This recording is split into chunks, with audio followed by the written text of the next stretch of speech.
Hey everybody, David Plummer, Michael Ferguson from Aerial Influence here. This is season 4 of our podcast. Can you believe it? Somebody's paid for 4 seasons. I know. I can't. They didn't. We paid for it ourselves. Okay, so we are so happy that you're here for season 4. We're happy that you stuck around for the first 3 seasons. Obviously, we like to have a lot of fun, but primarily we like to talk about drones. And what we've noticed over the past few years since we've been doing this, we produce a lot of videos. We get a lot of people commenting.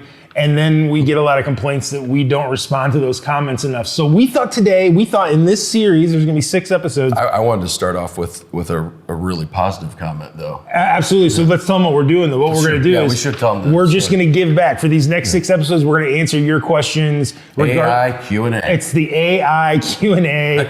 You ask the question, we give the best answer that we can. We're not always gonna be right, but we're gonna give you the best answer that we possibly can. So Michael, let's start off with the first comment we've got here from a viewer. Yeah, it was just human being. That's what the it was. name of the person, yes. So they wanted to start off with kind of some nice compliments and everything. This is absolutely disgusting. You should be ashamed for even considering this. Living in a sterile environment causes superbugs. Use your brain, not to mention the cost in the environment. Just insanity.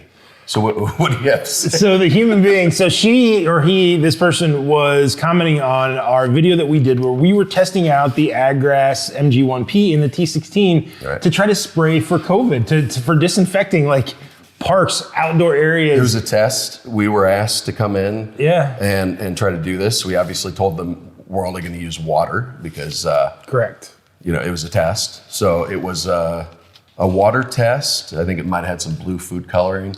And no, we're not advocating spraying chemicals everywhere. Right. But if it's gonna help us get back to normal, if it's gonna help like kids get out on the playground a little bit earlier, if it's gonna help get people into the stands at a baseball game or an NFL game, brings back some normalcy into our lives. Yeah. And if it's safe and if it's fast, I'm sorry, human being, but we're not sorry. Like we're trying to do some interesting things here. We have been asked by NFL teams to actually come demonstrate how we can spray their seats. We've done that. A lot of people are interested in this. Very early stages of it. We understand why it scares people. Yeah, I completely understand. I don't want a superbug either, but I do think actually what these spraying units could ultimately do is you could be spraying a lot less pesticide. Right. Or disinfectant.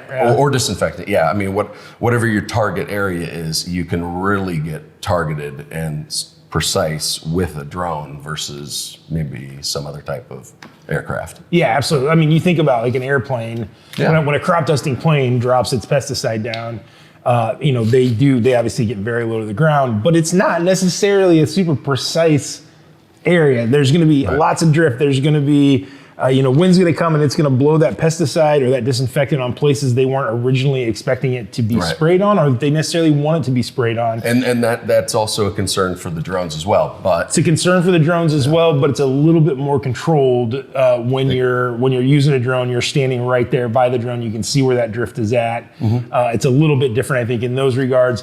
Again, our spraying drones are never going to replace crop dusting planes. We don't think that that's the case. That's not what we're saying.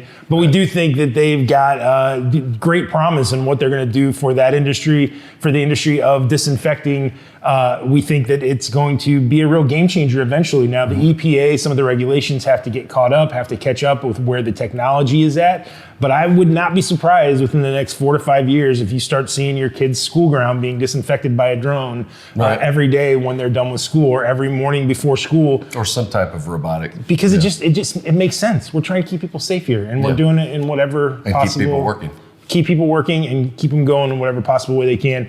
All right, so this was our first episode. Yeah, human being, thank you for your comment that got one episode done for us. Even though we know you're upset with us, we hope you understand now that it's all done in love. We're just trying to move everything forward and trying to bring us back to normal. So thank you guys so much for checking out episode 1 of season 4 of our podcast series. This is the AI Q&A series. We're going to be back in a couple weeks with more questions from you that we are excited to answer. We'll see you next time. Thank you.